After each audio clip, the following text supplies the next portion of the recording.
ಲೋಕೋಪಯೋಗಿ ಇಲಾಖೆಯ ಅನುದಾನದ ಅಡಿಯಲ್ಲಿ ಸುಮಾರು 1.5 ಕೋಟಿ ರೂಪಾಯಿ ವೆಚ್ಚದಲ್ಲಿ ಕ್ಷೇತ್ರದ ರಾಜಾನುಕುಂಟೆ ಮಧುರೆ ರಸ್ತೆಯಿಂದ ಇಟ್ಗಲ್ಪುರ ಸಂಪರ್ಕಿಸೋ ರಸ್ತೆ ಅಭಿವೃದ್ಧಿ ಕಾಮಗಾರಿಗೆ ಯಲಹಂಕ ಕ್ಷೇತ್ರದ ಜನಪ್ರಿಯ ಶಾಸಕರಾದ ಸನ್ಮಾನ್ಯ ಶ್ರೀ ಎಸ್.ಆರ್. ವಿಶ್ವನಾಥ್ ರವರು ಗುರುವಾರ ಚಾಲನೆ ನೀಡಿ ನಂತರ ಅಭಿವೃದ್ಧಿಯ ಬಗ್ಗೆ ಮಾತನಾಡಿದರು.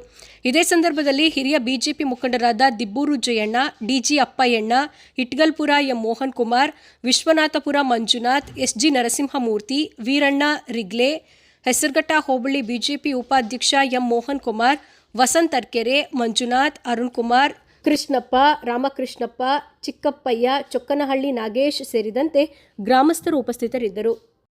ಕಾಮಗಾರಿಗಳ ಮುಂದುವರಿದ ಭಾಗವಾಗಿ ಇಟ್ಗಲ್ಪುರದಲ್ಲಿ PWD ರಸ್ತೆ 1.5 ಕೋಟಿ ರೂಪಾಯಿ ವೆಚ್ಚದಲ್ಲಿ ಕಾಮಗಾರಿಗೆ ಇವತ್ತು ಚಾಲನೆಯನ್ನು ಕೊಟ್ಟಿದ್ದೀವಿ. ಯಾಕಂದರೆ ಇಟ್ಗಲ್ಪುರ ಇವತ್ತು ದೊಡ್ಡದಾಗಿ ಬೆಳೀತಾ ಇರ್ತಕ್ಕಂಥ ಊರು. ಈ ಊರಿಗೆ ಸಂಪರ್ಕ ರಸ್ತೆಗಳೇ ಇದ್ದಾವೆ ಊರಿಗೆ ಬರ್ತಕ್ಕಂಥದ್ದು. ಮತ್ತು ಎಲ್ಲ ಹೆವಿ ವೆಹಿಕಲ್ಸು ಇವೆಲ್ಲ ಓಡಾಡಿ ರಸ್ತೆಗಳು ಹಾಳಾಗೋಗಿತ್ತು ಕಳೆದ ಸರಿ ಮಳೆ ಬಿದ್ದಾಗ ಕೂಡ. ಸೊ ಅದಕ್ಕೆ ಈಗ ಸರ್ಕಾರದ ಕಡೆಯಿಂದ ಅನುದಾನವನ್ನು ತಗೊಂಡು ಇವತ್ತು ಪೂಜೆಯನ್ನು ಮಾಡಿದ್ವಿ. ಕಳೆದ 4-5 ದಿನದಿಂದ ಕೂಡ ಬೆಳಗ್ಗೆನೇ ಇವತ್ತು ಪೂಜೆ ಮಾಡ್ತೀವಿ. ಯಾಕಂದರೆ ಊರವರೆಲ್ಲ ಇರ್ತಾರೆ, ಆಮೇಲೆ ಕೆಲಸಗಳು ಹೋಗ್ತಾರೆ. ಸೊ ಅದಕ್ಕೋಸ್ಕರ ಈಗೆಲ್ಲ ಹೊಸದಾಗಿ 6 ಗಂಟೆ ಪೂಜೆಗಳು ಸ್ಟಾರ್ಟ್ ಮಾಡಿ 8 ಗಂಟೆಗೆಲ್ಲ ಮುಗಿಸ್ತೀವಿ.